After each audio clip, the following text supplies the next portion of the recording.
Welcome to Riddles in the Dark, where I endeavor to learn with you the rules of the One Ring RPG. In this video, we'll continue with our Loremaster series looking at Adversaries. Adversaries, every role-playing game has them. The One Ring is no different. Where the One Ring does differ in other role-playing games is how you play them, what characteristics and stats they have, and what and how many there are to choose from. Adversaries are Loremaster, non-player characters and creatures that provide player heroes with something to battle with, whether with weapons, words, or scuttling with their devious ploys and plots. The Adversary section of the Core Rulebook starts on page 142. Let's now take a closer look. Format of presentation. The game presents adversaries using a standard format, commonly called a stat block, broken down into a number of specific, easy-to-read and reference sections. These stat blocks are generally very concise, giving just enough information to prompt the Loremaster on what capabilities the adversary has, how tough they are, and how they look and behave in an encounter. So concise is the information that many in the Tor community have made hand-sized cards for their personal use, and you can check out those on the Tor community's Discord channel and other websites out there. The stat blocks are broken down as follows. Attribute level. This value represents or gauges the threat level posted by a single adversary of this type. The higher the number, the more dangerous the adversary is being faced. In combat, this numerical rating is applied as a modifier to several mechanics, like for example adding the value to special damage opportunities, like heavy blows, and the use of fell abilities. Might and endurance. Every adversary has a set of endurance and, like player heroes, measures the resistance an adversary has to the exhaustive effects of combat and harm, in other words, damage. Might represents the number of wounds that an adversary can take before dying outright, as well as the number of attacks that the adversary can make, and the amount of hate and resolve that can be spent per combat round.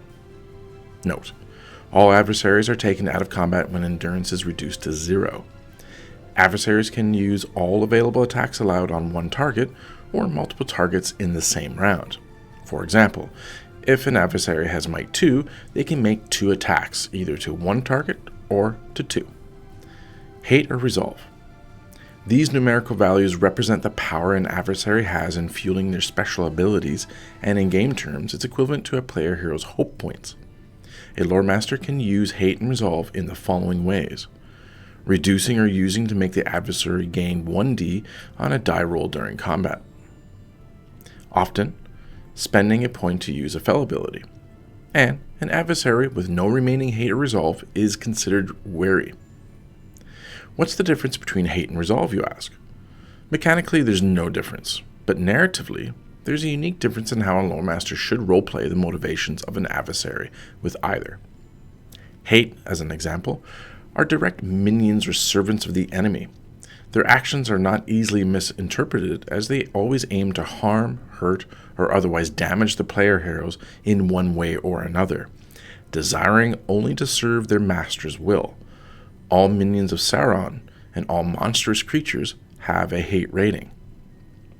Resolve are not sworn enemies of the free folk of Middle-earth, but for some reason has taken up arms to oppose a company of heroes as a consequence of their choice of allegiance or due to a series of unfortunate events. They lack the relentless drive the minions of the Dark Lord would have, and may surrender when outnumbered or when casualties become too excessive. Evil men and non-monstrous adversaries often have a resolve rating. A Loremaster needs to consider this as well when a company is facing adversaries.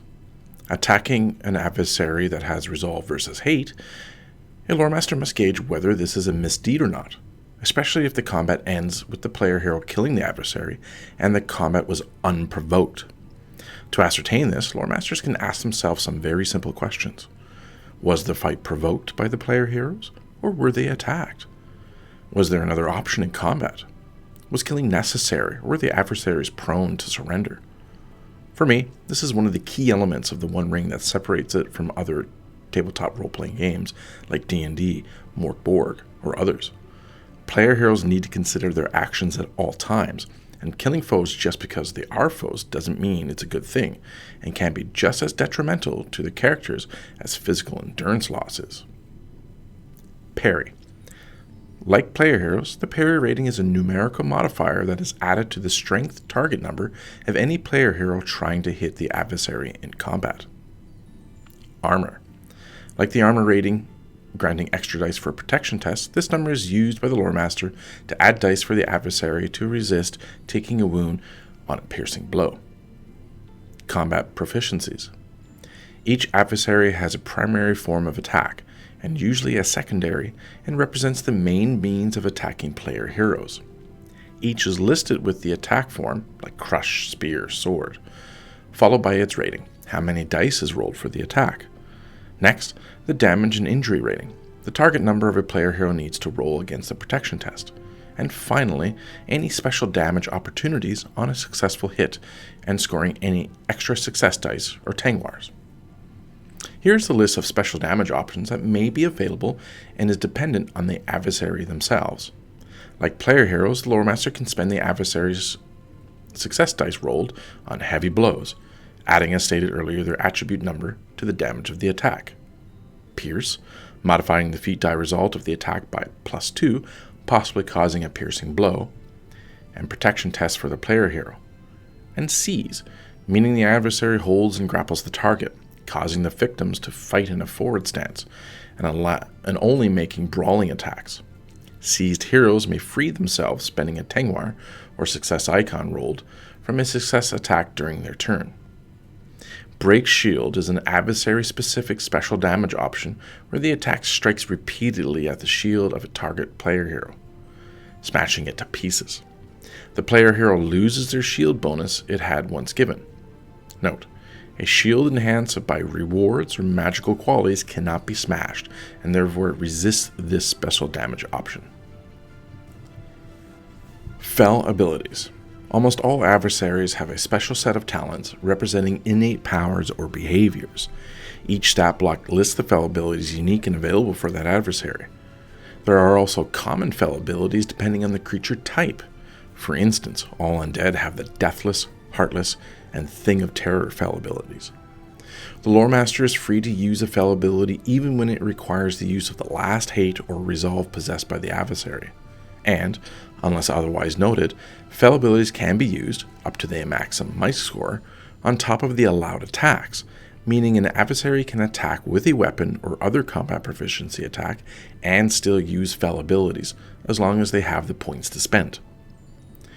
Distinctive features are similar to a player hero's distinctive features and can prompt a Loremaster to roleplay the adversary in a particular way. For instance, a stone troll robber has hungry and irritable as their distinctive features, so a Loremaster is encouraged to roleplay that out accordingly during an encounter. The troll always commenting on how it wants to catch and cook the player heroes in a pot of stew, and irritated whenever it fails to do so. Listed in the Core Rulebook are the following adversary types: evil men, orcs, trolls, undead, wolves of the wild, and each type lists a handful of individual unique adversaries represented in each of those groups. Also, nameless things, which are Loremaster created and follow the same presentation as those seen in the Core Rulebook, are another adversary type and presented in the same manner.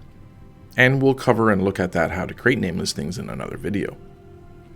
More adversaries are available in the various official supplements as found in the Ruins of the Lost Realm and Tales from the Lonelands. And of course, the upcoming Moria Through the Doors of Durin, yet to be released. I hope you found this video helpful, and if you have, please like, share the video with other Loremasters like yourself, and make a comment, and of course subscribe to the channel to support it and help it grow. Check out my other The One Ring content, like my actual play narrative for my Stridamore campaign, my growing list of available landmark and landmark adventures for the Shire, and much more. Also, I'm planning to make more content regarding other tabletop role-playing games in the future, as well as more on my Middle-earth strategy battle game hobby as well. I'm Ryan of the North, and thank you for watching.